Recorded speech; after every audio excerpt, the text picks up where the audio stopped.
దేవుడు నాకు కొన్ని తలాంతులు ఇచ్చి ఉంటాడు, లేకపోతే నాకు ఏదో ఆయన కనికరం చొప్పున కృప వలన ఆయన నాకు ఒక విశ్వాసాన్ని ఇచ్చాడు అనుకుందాం. నాకు ఇచ్చిన ఈ విశ్వాసంలో నేను ఆవగింజలా ఉండాలి.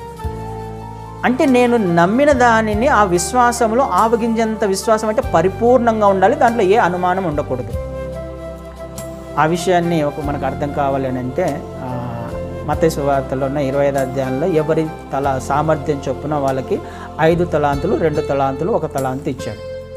ఈ 5 తలాంతులు ఉన్న వ్యక్తి 2 తలాంతులు ఉన్న వ్యక్తి 1 తలాంతు ఉన్న వ్యక్తిని ఒకసారి గమనిస్తే 5 తలాంతులు ఉన్న వ్యక్తి ఏం చేశాడు? తనకు ఇవ్వబడిన ఆ పనిని సంపూర్ణంగా పరిపూర్ణంగా చేసి దానిని రెట్టింపు చేశాడు కదా. తనకు ఇవ్వబడిన దాంట్లో నమ్మకంగా జీవించాడు అని అర్థం. తనకివ్వబడిన ఏదైతే ఇవ్వబడిందో దానిని నమ్మకంగా జీవించాడు. 2 తలాంతులు ఇచ్చిన ఒక వ్యక్తి ఉన్నాడు. ఈ వ్యక్తి నాకు 2 ఇచ్చాడు. ఏంటి?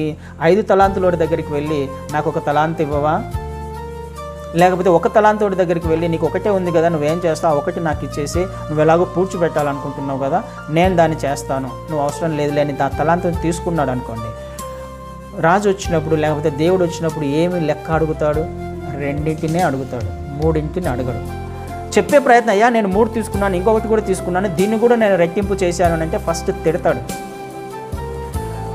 నీకు ఇచ్చాను నేను దాన్ని, ఆ తలాంతును అసలు ఎవరు తీసుకోమన్నారు నీకు అంటే దేవుడు ఏం చూస్తాడు?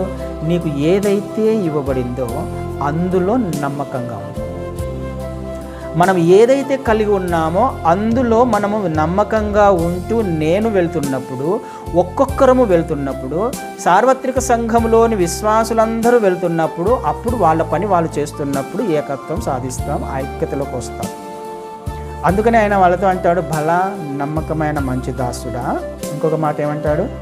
కొంచెములో నువ్వు నమ్మకంగా ఉన్నావు, కొంచెములో నువ్వు నమ్మకంగా ఉన్నావు, దానిని ఆవగించేంత విశ్వాసం అంటే.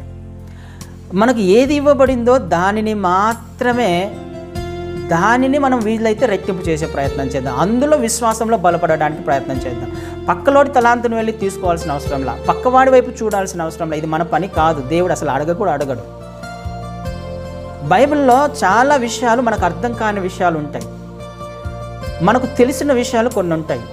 దేవుడు వచ్చేసి ఆ విషయం నేను రాపించాను కదా, ఆ విషయం నువ్వు ఎందుకు చేయలేదు, ఆ విధంగా ఎందుకు చేయడు అని అడగడు ఆయన. ఎందుకు? అది నాకు నోటీస్కు రాలేదు, అది నాకు తెలియదు, నాకు జ్ఞానం లేదు, దాని గురించి నాకు సంబంధం లేని సబ్జెక్ట్ అది. ఆవగింజంత విశ్వాసం అంటే అదే. నీకు ఏదైతే ఇవ్వబడిందో దాంట్లో నమ్మకంగా ఉండు. ఇవ్వబడిన ఆ కొంచెమే, దాంట్లోనే లెక్క అడుగుతాడు ఆయన. 2 ఇచ్చాడు ఆ వ్యక్తికి, ఆ 2 నమ్మకంగా ఉన్నాడు, దానిని 4 చేశాడు.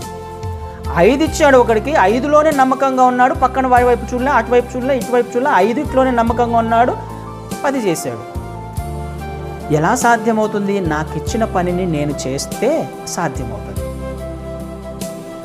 నాకు ఇచ్చిన పనిలో, నాకు ఇచ్చిన తలాంతులలో, నాకు ఇచ్చిన విశ్వాసంలో, నాకు కలిగి ఉన్న దాంట్లో నేను కాన్సన్ట్రేట్ చేస్తే, దాని మీద నేను విశ్వాసంలో బలపడే ప్రయత్నం చేస్తే అప్పుడు అది రెట్టింపు అవుతుంది.